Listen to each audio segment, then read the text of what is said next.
Hello, lovely people. I'm Muli from Little Wisdom. Welcome to the course, The Laws of Human Nature.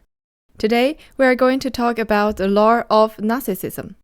Transform self-love into empathy. Don't worry if you get confused by the terms at the first sight. You might have questions like, what is narcissism, self-love, empathy? Keep going. You will get a fully understanding in the end. For this lecture, we will go through the following 6 questions. Why are people so self-absorbed? What do people do to get attentions? How do people develop into deep narcissists? What are the behavior patterns and negative influences of them? How to deal with them? Have you ever had such experiences in life?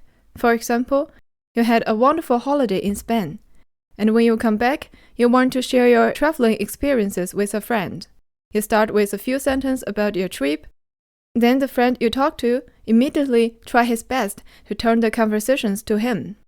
He begins to talk about he has been to there, his opinions about the culture, people, food there, and even his other traveling experiences, or even other people's traveling.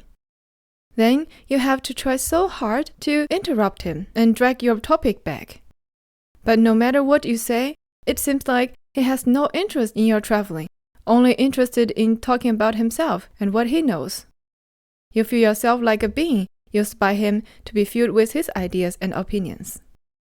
Or, in another way around, you have the habit to catch people randomly, let them listen to you no matter if they have time and mental space for that or not.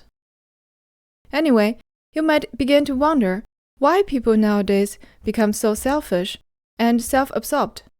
We humans become more and more just interested in our own topics, quite impatient and indifferent to others.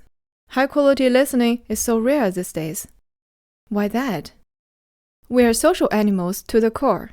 We naturally have the never-ending need for attention from others to feel validated, recognized, and appreciated, even from the moment when we are born. We are desire for people's attention physically, eye contact, and psychologically, agreement and supporting words. Almost any action is motivated by getting attention. However, there is an inevitable problem when we try to satisfy our hunger for attention. Attentions from other people are so limited and fleeting. You have to constantly compete with siblings at home, with classmates at school, and colleagues in work in order to get a bit more attention from parents, teachers, and bosses. Even you do an excellent job today and get attention that you desired for. But maybe tomorrow the attention shifts to another person who do better. Besides, people must deal with their own problems, do not have so much time and energy to give you attention all the time. And let alone, there are some people who are downright hostile and disrespectful to us. Well, we naturally need attention, but it seems like we cannot get enough attention from others. What we should do then? Method number 1, double our efforts to get noticed. That might work for short term, but it exhausts energy and has opposite effects. The desperation will eventually push people away. Method number 2, do not rely on others to give us constant validation. We crave it. What we do is to create a self, an image of ourselves that comforts us and makes us feel validated from within. We love and cherish the self and can retreat to it when we are doubted by others. A self includes our tastes, opinions, and values, how we look at the world. It accentuates positive qualities and explains away flaws. This self, we give it a name, self-esteem. It helps us to regulate doubts and insecurities. Having it, we are no longer completely dependent on others for attentions and recognition. You may say that you do not notice that you go through this complicated process, because it's largely unconscious.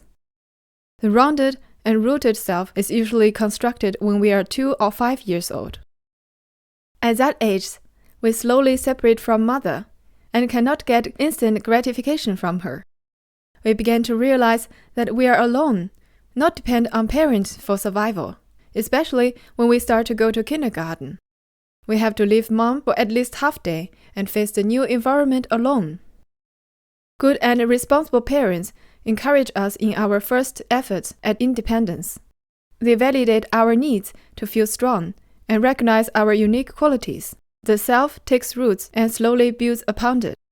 If your parents did like that, you are lucky that you can build your self-esteem with care, support, and love.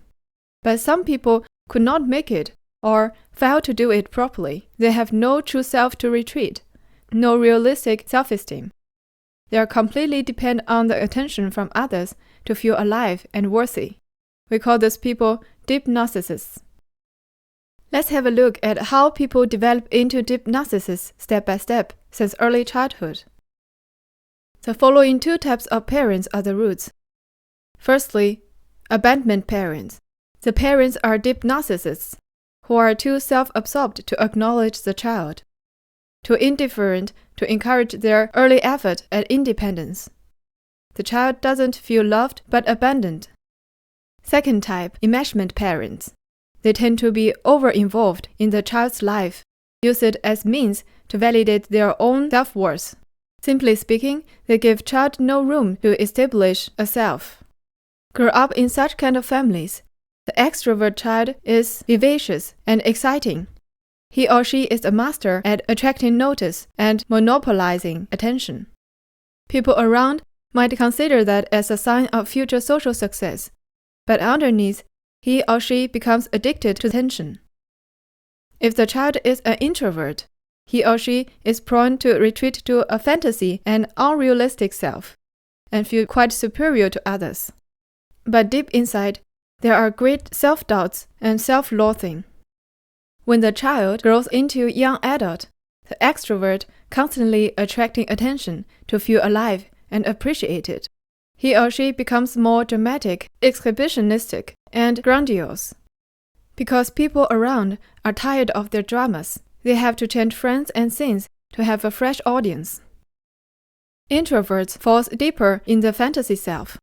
Because he or she is not good at social activity, therefore tend to be socially awkward, but still radiates superiority to other people.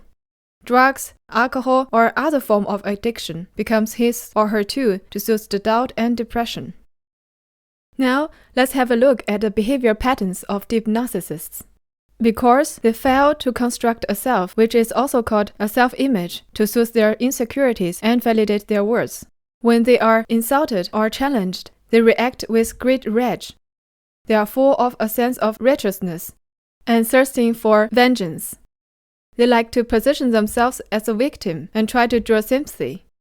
They are paranoid and oversensitive, take everything personally. Therefore, they have enemies in all directions. They become impatient and distant for conversations that are not directly related to them, and good at turning conversations immediately back to themselves. They tend to have vicious envy if others get the attention that they feel they deserve.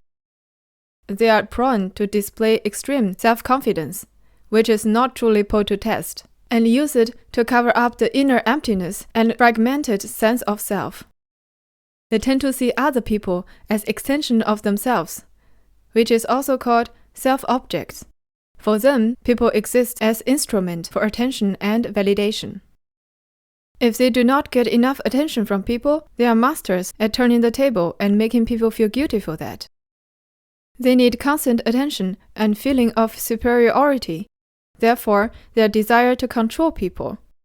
They make their partner cut off contact with friends slowly. In that way, no competition for attention anymore. Talented deep narcissists manage to channel the energy to work and then get attention through their accomplishment. However, they remain quite erratic and volatile. But it is very difficult for most deep narcissists to concentrate on their work. They are continually worried about what others think of them. They find themselves hard to deal with the impatience and anxious from work. Therefore, they change jobs and careers quite frequently. Due to the unstable career, they are unable to attract recognition from accomplishments, and therefore forever need to artificially stimulate attentions. Because for the deep narcissists, everything must resolve around them.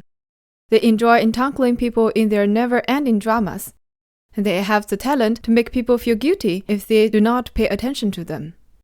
Therefore, they have very harmful influence on you if you get too close to them. They can be very annoying and frustrating to deal with. Relationships with them are inevitable to be unsatisfying. The best solution is to recognize the toxic narcissist based on the characteristics we just talked about before getting enmeshed by their dramas and poisoned by their envy. And then get out of their way. That's all for today. Which part of the lectures do you think the most practical for your life? If you would like to share your experiences, or you have any questions, or you would like to give us some feedback, you're very welcome to leave comments below. In the next lecture, we will talk about the spectrum of self-absorption and how we can develop empathy and transform from functional narcissists into healthy narcissists. Sounds a bit confusing but still interesting? Keep learning, keep growing. Thanks so much for your watching. If you enjoyed the lecture today, we would love that you click the subscribe button to help our content to reach to the top and to help more people to get a chance to improve their life. At our channel Little Wisdom, you can find professional psychology tutorials. Every Friday, we will update new and interesting video. Again, thank you so much for your valuable time and effort dedicated for your mental health. I'm Beliee from Little Wisdom. Look forward to seeing you soon.